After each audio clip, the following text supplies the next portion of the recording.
अन्नपूर्णा's किचनमध्ये आपणा सर्वांचे स्वागत आहे। आज आपण गावाकडच्या पद्धतीत पावटीची आमटी बनवणार आहोत। त्यासाठी इथे गॅसवरती मी कढई ठेवलेली आहे। पहिल्यांदा आपण पावटे भाजून घेऊया।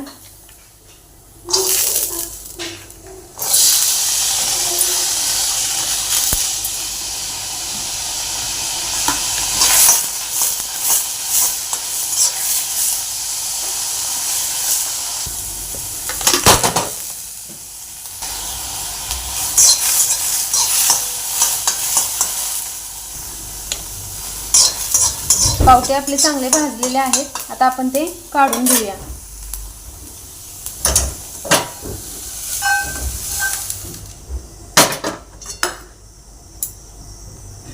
आता कढईमध्ये मी 2 चमचे तेल घालून घेते।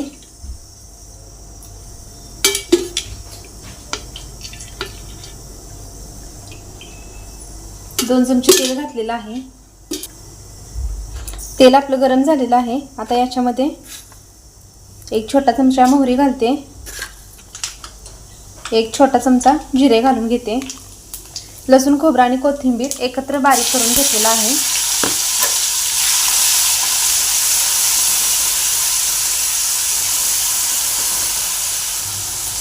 त्याचबरोबर छोटा अर्धा चमचा हळद घालते। 1 चमचा कांदा लसूण मसाला घालून घेते। अर्धा चमचा किचन किंग मसाला घालून घेते। मसाला चांगला भाजून घ्यायचा आहे। आता मसाल्यामध्ये आपण भाजलेले पावटे घालूया।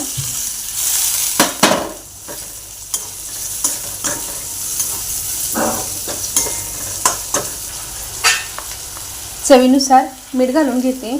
याच्यामध्ये 1 चमचा मी मीठ घातलेला आहे। पावटे आपले मसाल्यामध्ये चांगले भाजलेले आहेत।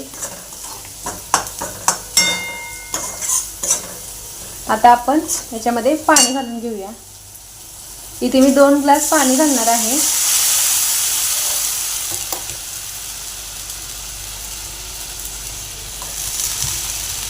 दोन ग्लास पाणी घातलेलं आहे। आता ही आमटी आपण शिजवून घेऊया। मस्त अशी आपली पावटीची आमटी शिजलेली आहे। आता याच्यामध्ये आपण बारीक केलेला शेंगदाण्याचा कूट घालून घेऊया 2 चमचे आणि 5 मिनिटं आपण अजून उकळून घेणार आहे। 5 मिनिटं झालेली आहेत। आपण आता गॅस बंद करून घेतलाय। खूप छान मस्त अशी आपली पावटीची आमटी तयार झालेली आहे। तुम्हाला ही माझी रेसिपी कशी वाटली हे मला कमेंटमध्ये नक्की सांगा।